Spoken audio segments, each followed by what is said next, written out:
vamos a considerar la tercera parte del tema, la Biblia, su formación.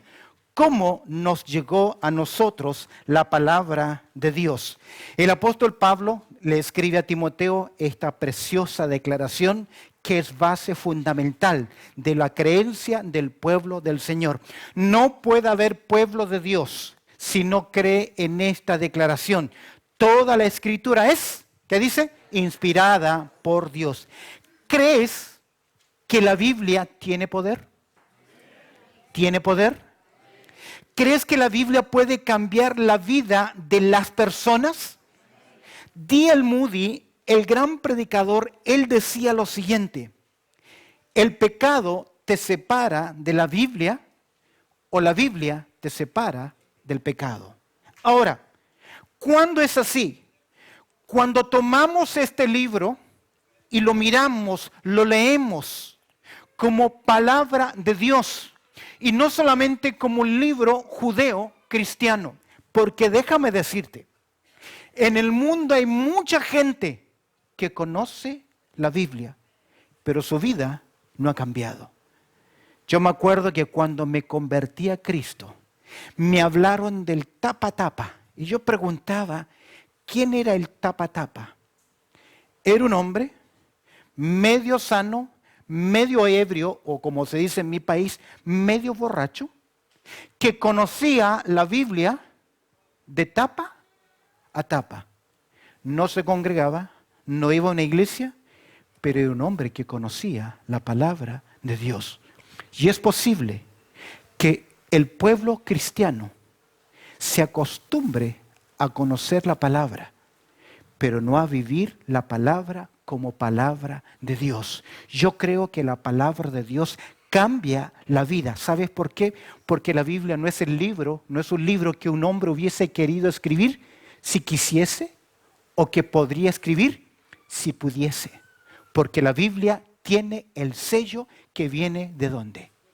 Viene del cielo. ¿Cómo nos llegó la Biblia? En primer lugar, y ya hicimos mención, la Biblia nos llega a usted y a mí por medio de la revelación. Mira conmigo en Hebreos capítulo 1, verso 1 y 2, que ya consideramos esta porción. ¿Cómo nos llegó la Biblia? La Biblia llegó por revelación.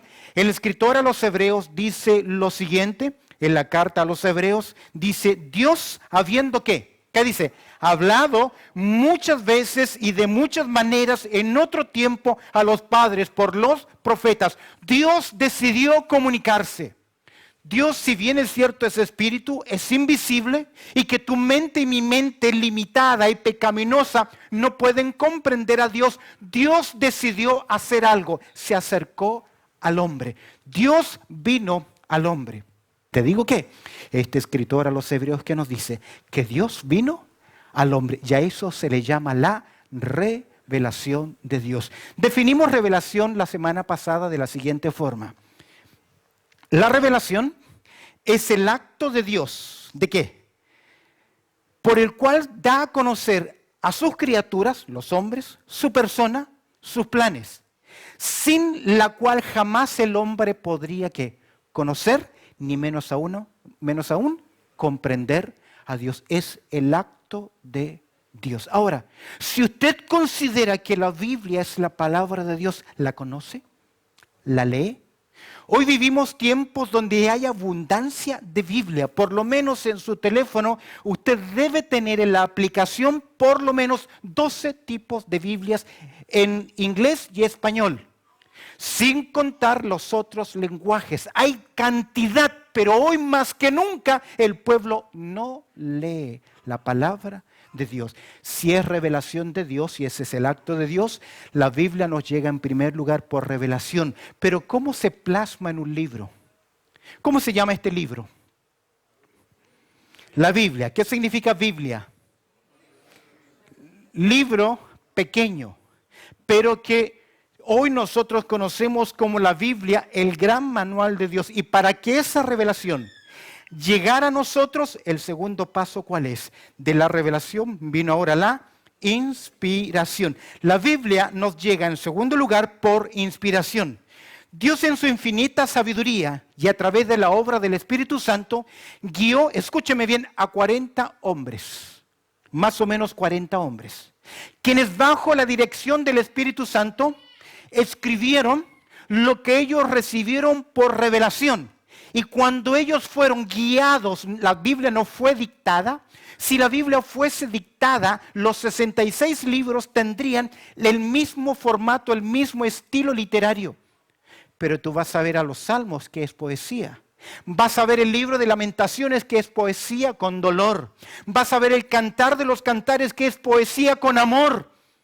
Vas a leer 2 Corintios, que hay lágrimas, que hay dolor. Vas a leer las Escrituras, los Éxodo, que es un libro de comandos y mandatos. ¿Por qué? Porque Dios en su inspiración guió la mente de estos instrumentos humanos para que cuando ellos escribieron, lo que Dios les estaba revelando les llegase a ellos por medio de la inspiración divina. Ahora, la Biblia tiene muchos textos que evidencian esto. Y alguien dijo una vez, no sirve la evidencia interna, hay que demostrarla externamente. Es imposible querer demostrar la inspiración sin conocer primero qué es lo que dice el texto. Y quiero mostrarles 2 textos interesantísimos acerca de la inspiración divina. El primero de ellos va a ser Pedro. En su segunda carta, en el capítulo 1, vamos a observar versos 20 y 21. Por favor, quiero que abras tu Biblia ahí. Quiero que mires conmigo, porque si usted, escúcheme bien, mientras abres Pedro, si usted no cree en la inspiración divina, si usted no cree que la Biblia es la palabra de Dios, no tiene base para creer todo lo que cree acerca de Dios. Y de hecho, muchas de las cosas que creyentes creen, lo saben porque alguien se los dijo, pero no porque lo encontraron en dónde, en la palabra de Dios. Queridos, desde los púlpitos se dicen muchas cosas. Usted debe creer que lo que dice la palabra de Dios. Y si tú abres tu Biblia, por favor, allá en la carta de Pedro, vamos a mirar juntos en esta carta, en 2 de Pedro, en el capítulo 1, cómo Pedro va a hablar acerca de esta interesante verdad. ¿Estás ahí? 2 de Pedro, en el capítulo 1, 1:20. Dice Pedro lo siguiente: entendiendo primero esto, que ninguna profecía de las Escrituras es de ¿qué? Interpretación privada, porque nunca la profecía fue traída por voluntad humana, sino que los santos hombres de Dios hablaron siendo inspirados por el Espíritu Santo. Quiero que observes el verso 20, la primera parte, lo que dice Pedro. Entendiendo primero esto. Es decir, Pedro ya ha comentado algo. Y vamos a mirar en el contexto qué es lo que Pedro ha comentado, porque lo que va a unir acá es de vital importancia y lo anticipo. Hay muchas cosas que nosotros creemos y practicamos y hacemos, que sea porque la aprendimos de alguien, porque nos enseñaron o porque la denominación o la iglesia donde nosotros estuvimos en el pasado lo hacía de esta forma. Y a veces llegamos a la conclusión que esa es la única forma. Pedro nos va a decir que toda decisión que el ser humano, que los creyentes toman, debe estar basada en ¿qué? En preceptos y principios que provienen de la palabra de Dios. A veces creyentes creen cosas que son contrarias a las Escrituras. En los Estados Unidos, un fotógrafo profesional dijo que Dios lo levantó a las 4 de la mañana y cuando miraba el amanecer tomó una fotografía y al tomar la fotografía apareció el perfil de Dios. Y dijo, wow, qué bendición, qué revelación de Dios. Y él comenzó a vender esa fotografía del perfil de Dios al pueblo de Dios y muchos compraron esa fotografía. Muchos dicen que fueron bendecidos, pero escúchame bien. La Biblia dice que Dios es espíritu, que Él es invisible, que el hombre no lo puede ver. La pregunta, ¿a qué le vamos a creer? ¿La Biblia o la experiencia? Déjame decirte que más del 80% de la gente le cree más a la experiencia, lo que cree, que lo que dice la palabra de Dios. ¿Y qué? si tu experiencia, real o imaginaria, porque pueden ser real las experiencias y pueden ser también imaginarias y aún pueden ser demoníacas. Y es tu experiencia, ¿a qué le vas a creer? Por eso Pedro dice, entendiendo primero esto. ¿Qué debemos entender, Pedro? Observa conmigo el verso 15. Mira cómo Pedro introduce el tema, el versículo 15 de 1 de Pedro. ¿Estás ahí? Dice el texto lo siguiente. También yo procuraré con diligencia que después de mi partida vosotros podáis en todo momento tener memoria de ¿qué? De estas cosas. ¿Qué se propuso Pedro? Y aunque fuese un poquito cargante o insistente, Pedro dice, me quiero asegurar y quiero que el pueblo del Señor siga la palabra de Dios. Y es por eso que Pedro dice, voy a procurar, y lo hizo. Escribió 2 epístolas, 2 documentos que nosotros tenemos. Verso 16. Y mira lo que dice. Porque no os hemos dado a conocer, predicar, el poder y la revelación de nuestro Señor Jesucristo, siguiendo ¿qué? Fábulas artificiosas. ¿Qué está diciendo Pedro? Cuando les prediqué el Evangelio, les llevé a Cristo, no les llené de cuentos, de historias, de leyendas, de cosas, de mitos. De hecho, cuando Pedro dice, porque no os hemos dado a conocer, ¿qué cosa? El poder. Esa palabra poder es la misma que Jesús le dijo a sus discípulos en Hechos capítulo 1, verso 8. Dínamos, generador de energía, algo que produce. Y ahora, la venida de nuestro Señor Jesucristo siguiendo fábulas artificiosas. ¿Qué agrega ahora Pedro? Si no. ¿Qué significa ese si no?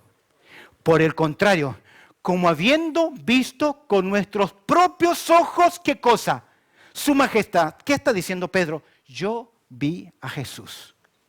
Quiero volver en el versículo cuando Pedro dice, les hemos dado a conocer la venida de nuestro Señor Jesucristo.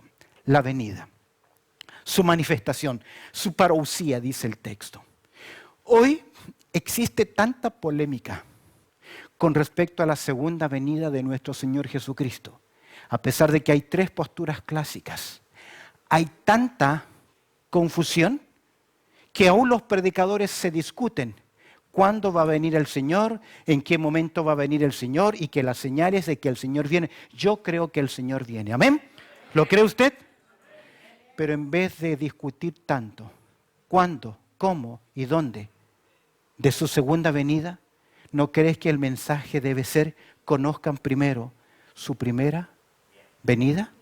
Porque Él vino ¿para qué? Para salvar. Y mira lo que dice Pedro. Como habiendo visto con nuestros propios ojos su majestad. Es decir, que vieron algo de Jesús especial. Mira el verso 17. Pues cuando Él recibió de Dios Padre, el sujeto es Jesús, honra y gloria, y le fue enviada desde la magnífica gloria una voz que decía, ¿qué decía esa voz? Este es mi Hijo amado, en el cual tengo complacencia. ¿Sabes tú que 3 veces aparece esa declaración en el Nuevo Testamento? Una es cuando el Señor Jesucristo va a bautizarse. La segunda es en el monte de la transfiguración. Y ahí estaba Pedro, y ahí estaba Jacobo, y ahí estaba Juan. Se fue Jesús con esos 3 discípulos, Mateo capítulo 17, y ahí está Pedro. Está observando, y Pedro observa, porque el verso 18 dice, y nosotros oímos esta voz enviada ¿de dónde? Del cielo, cuando estábamos, ¿en dónde? Le llama al monte de la transfiguración el monte santo, porque en ese momento Jesús, por pocos momentos, deja ver, revela su verdadera naturaleza, porque mientras antes lo que veían de Jesús era un hombre. Pero Él deja ver que es algo más que un hombre. Es por eso que Juan dice, y vimos su gloria. Gloria como la del unigénito del Padre. Ahora, y nosotros oímos esta voz, dice Él, enviada del cielo cuando estábamos con Él en el monte santo. Pedro dice así, yo lo vi. No me contaron, no me dijeron, soy testigo. Yo tuve esa experiencia. No vengo a inventarles cosas como muchos me dijeron y yo te digo lo que me dijeron. No, Pedro que dice, yo lo vi, es mi experiencia. Ahora, tú puedes tener cientos de experiencias, ya aún espirituales. De hecho, Enrique Iglesias dice que él tiene una experiencia religiosa cuando canta, pero no tiene nada que ver con qué. Real o imaginaria, tienen experiencia. Observa el verso siguiente, versículo 19. ¿Qué dice Pedro ahora? Tenemos que también. ¿Qué significa también? Además o aparte de. Dice, ¿qué tenemos aparte de la experiencia de Pedro? Imagínate, este es Pedro. Pedro nos dice, mira, yo tuve una experiencia, pero Pedro me va a decir, pero hay algo mucho más seguro que mi experiencia. Pero Pedro lo vivió. Y usted puede decirme, yo lo vi, yo lo viví, yo lo soñé, yo lo creí, yo lo tuve, lo experimenté, me lo dieron. Mucha experiencia. Pero Pedro dice, tenemos aparte de la experiencia, ¿qué cosa? La palabra profética. Por palabra profética, ¿a qué se refiere Pedro?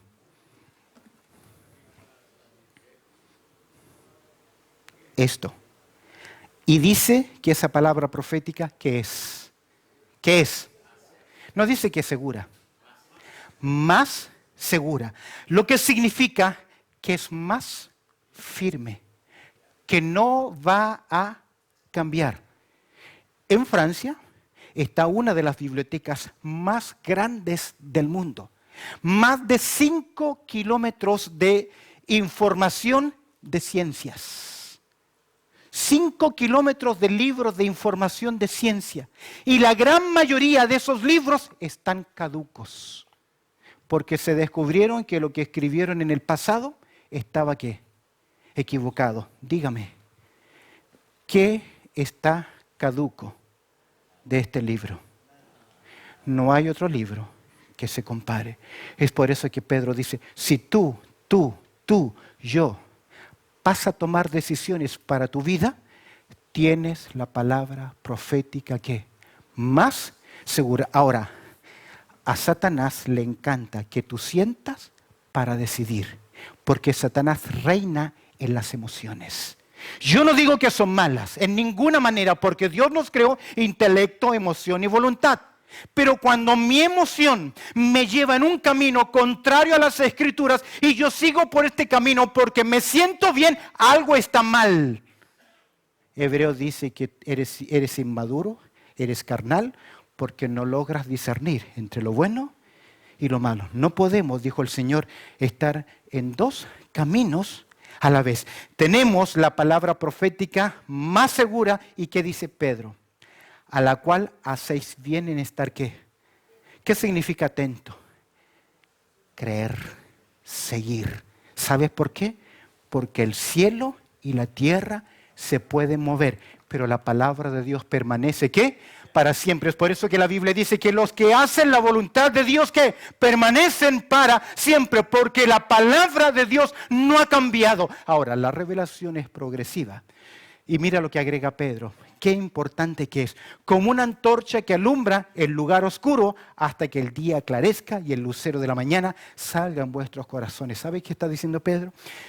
Que los profetas del pasado fueron hablando de una luz mayor, el lucero de la mañana, Cristo Jesús, y hoy tenemos sus enseñanzas y es a Él que debemos seguir. ¿Qué está diciendo Pedro? Tú y yo podemos tener muchas experiencias, pero llegará un momento en que, como enseña el apóstol Pablo en libro en 1 Tesalonicenses 5:21, examinarlo todo y retener lo bueno.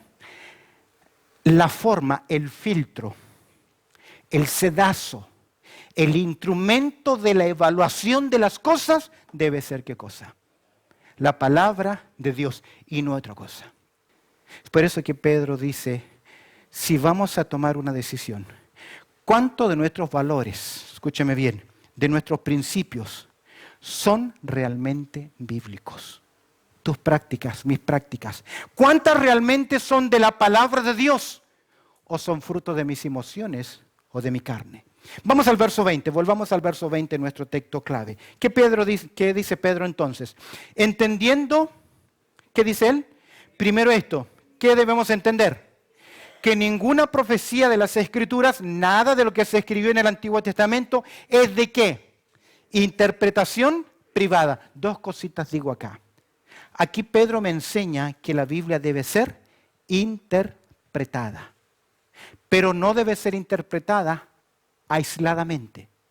Cuando usted va a un versículo de la Biblia y lee una porción, usted debe leer lo que está antes y lo que está después. ¿Qué más debe leer? ¿A quién fue dirigido? Yo recuerdo en mi juventud que al convertirme quería predicarle a todo el mundo el Evangelio.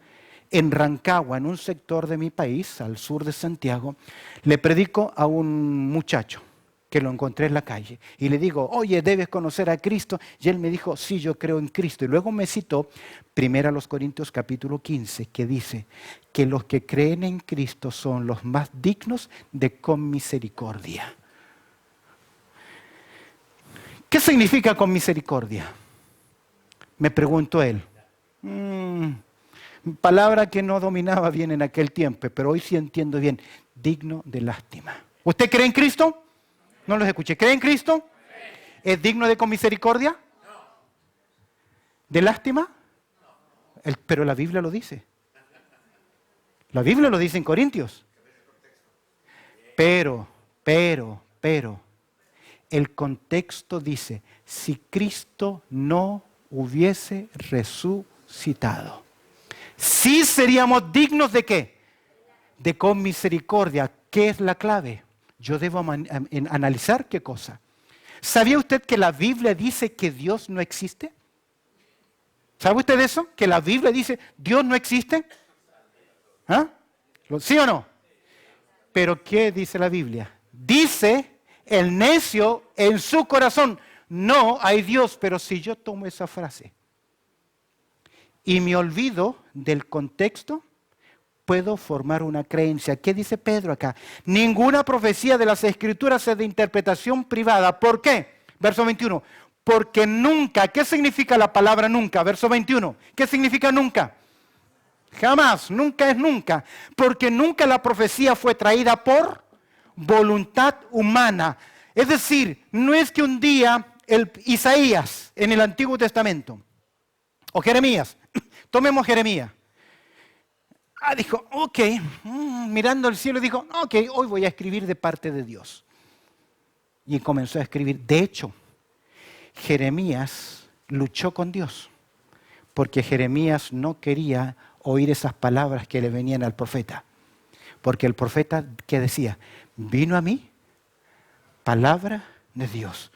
Y él no quería llevar la palabra de Dios al pueblo. Pero él dice, no voy a seguir. Pero ¿qué cuenta? ¿Qué comenta Isaías? Que no pudo resistirlo porque había algo en su interior que lo quemaba, que no lo dejaba tranquilo. ¿Por qué? Porque nunca la profecía fue traída, ¿qué? Por voluntad humana, por capricho humano. Así que sí hay hombres escribiendo la palabra, pero no es por capricho. Mira lo que dice el texto. Porque nunca la profecía fue traída por voluntad humana, sino que por el contrario, mira cómo se les llama. Santos hombres de Dios. Santos hombres de Dios significa apartados de Dios. Y eso me hacía pensar en los comunicadores de la palabra. Los que enseñan, predican, maestros, son hombres que Dios tiene que llamar de forma especial, porque deben conocer la palabra de Dios. Deben estudiar la palabra de Dios y deben proclamar la palabra de Dios con claridad para que el pueblo de Dios sea alimentado. Hablando, dice, hablaron siendo ¿qué? Inspirados. ¿Sabe que la palabra significa guiados, impulsados, controlados? Es que se dejaron guiar, se dejaron llevar. El Espíritu Santo tomó sus mentes, tomó sus vidas y ellos cuando comenzaron a escribir fueron guiados, conducidos, dirigidos.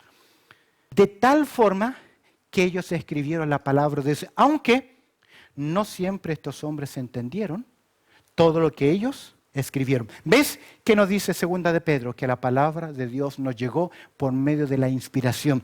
Y ahí el término inspirar significa guiar, controlar, dirigir.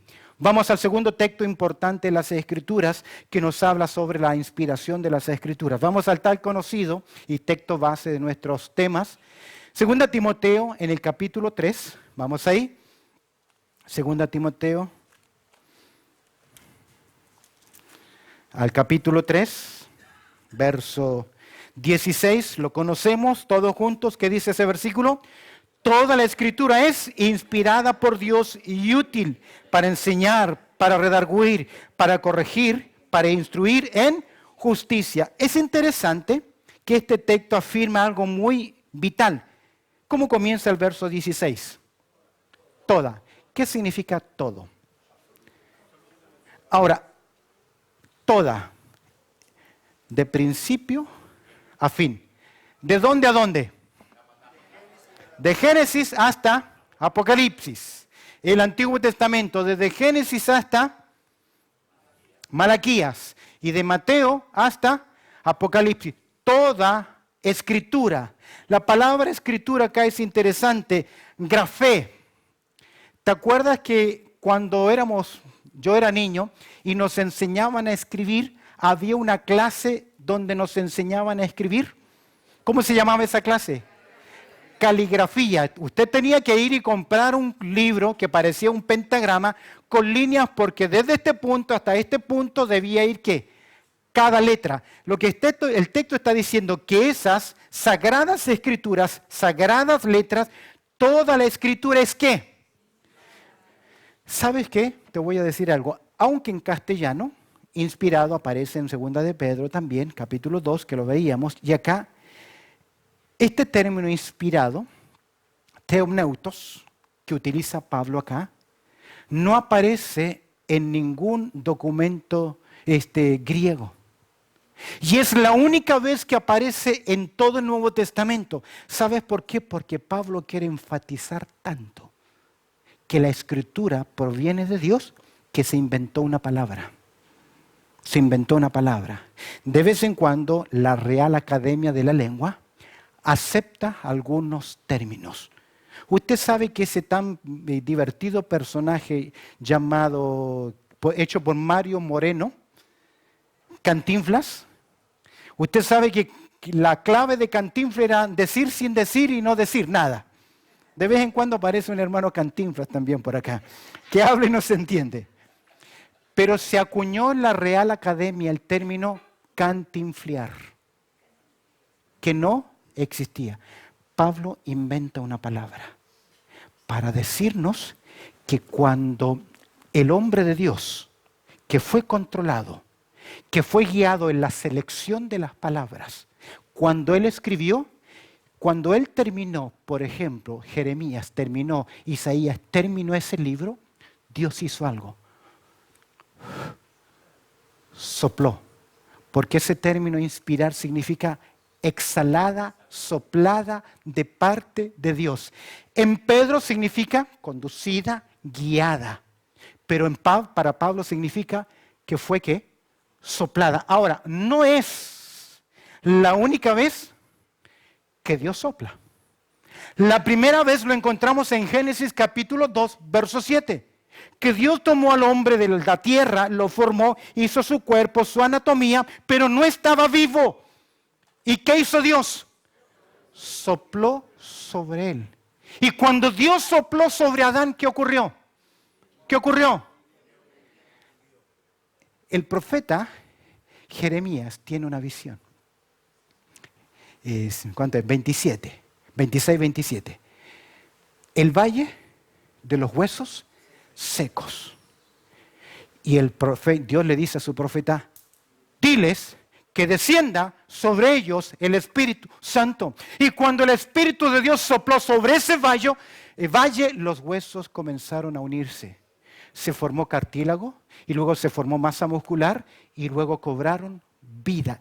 Pablo está diciendo que este libro, a diferencia de todos los demás libros que hay en la tierra, este libro tiene, ¿qué cosa? El soplo de la vida de Dios, el soplo de Dios, y Dios lo convirtió en un libro viviente. Por favor, abre tu Biblia en Hebreos capítulo 4.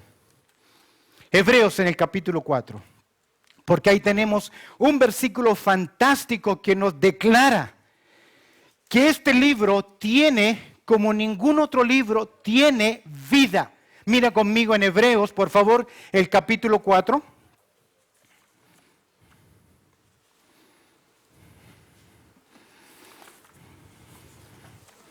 ¿Qué dice el verso 12? Todos juntos.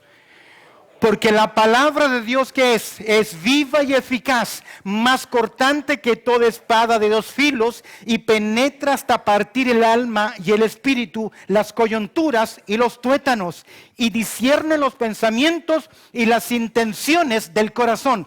En el contexto, el escritor a los hebreos está diciendo, mira la dureza de la nación de Israel, que por no creerle a Dios, no pudieron entrar en la tierra prometida. Y Pedro y el escritor a los hebreos le dice, hey, tengan cuidado, que ustedes van a perder mucho en sus vidas espirituales si descuidan la palabra de Dios. ¿Por qué? Porque la palabra de Dios, y mira las características del poder de la palabra de Dios. ¿Qué dice el escritor a los hebreos? En primer lugar, que la palabra de Dios siempre va a afectar a las personas. Siempre va a afectar a las personas. ¿Cómo comienza? La palabra de Dios, en primer lugar, afecta. ¿Por qué? ¿Cómo comienza el texto? Porque la palabra de Dios es viva. ¿Sabe que el texto griego, si lo tradujésemos, diría así? Viva porque la palabra de Dios es eficaz. Comienza la oración diciendo, es viva. Es viva, es viva. Hay muchos libros que inspiran, que te animan, pero solo hay un libro en esta tierra que cambia la vida, y ese libro que es la palabra de Dios. Jesús dijo que mis palabras son espíritu y son vida. Y escúchame bien, nadie se puede convertir si no escucha el evangelio, la palabra de Dios, porque la fe viene por él, oír. ¿Y el oír qué cosa? La palabra, porque la palabra de Dios afecta. Tú no eres creyente porque tus padres te trajeron a la iglesia, sino porque en un momento oíste la palabra de Dios y le dijiste a Jesús, sí, creo en ti, creo a tu palabra. Mientras no tomes esa decisión, puedes ser religioso toda tu vida y no un hijo de Dios. Y no un hijo de Dios. En la palabra de Dios hay vida. Cuando uno la lee con sinceridad, esa palabra tiene vida. ¿Por qué? Porque la palabra de Dios, que es vida. El término acá es zoo, de donde nosotros sacamos la palabra zoológico. Es vivo. La palabra de Dios es viva. ¿Recuerdas las palabras de Pedro? Señor, ¿a quién iremos? Solo que tú tienes palabras de vida eterna. Solo es la ley de Jehová la que convierte el alma. Y el alma que tiene hambre, dirá como el salmista en el Salmo 119, tengo hambre de ti, vivifícame, vivifícame. ¿Quiere un buen ejercicio? Lea esta semana el Salmo 119 y marque en su Biblia las veces que aparece el término vivifícame. ¿Por qué? Porque la palabra de Dios es viva. En primer lugar, afecta. ¿Te ha afectado a ti? A mí me ha afectado tremendamente. Pero la palabra de Dios solamente no solo afecta, sino que mira, es también activa. Porque el texto dice, y eficaz.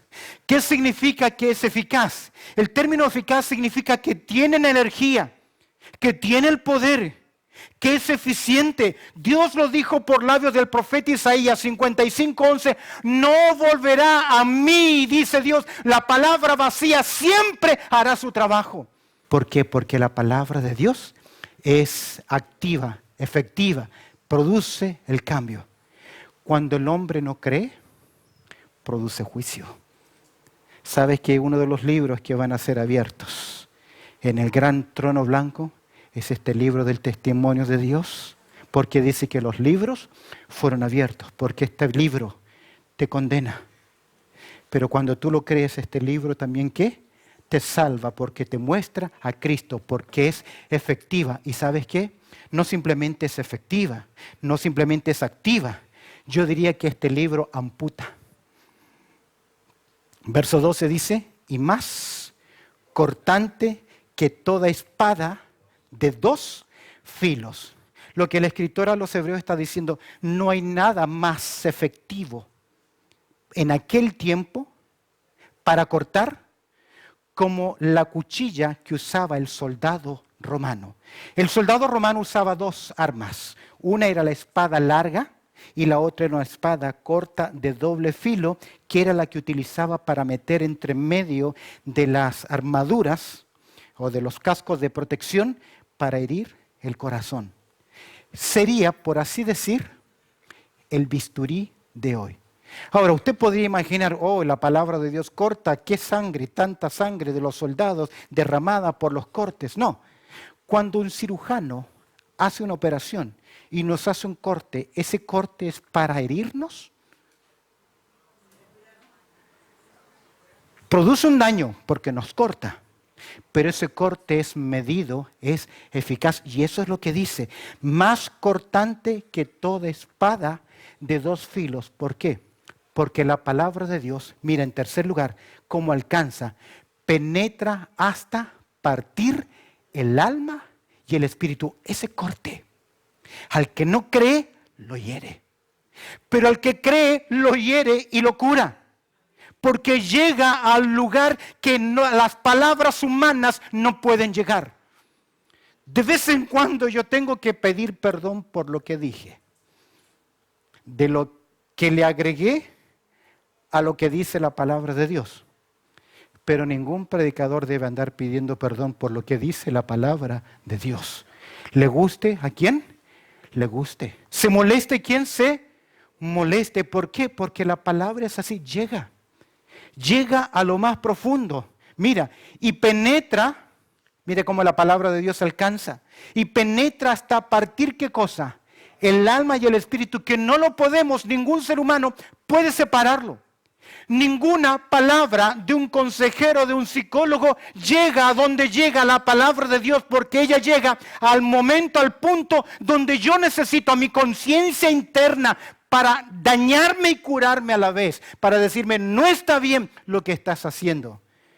Por eso que el salmista dice, ¿quién entenderá sus propios errores?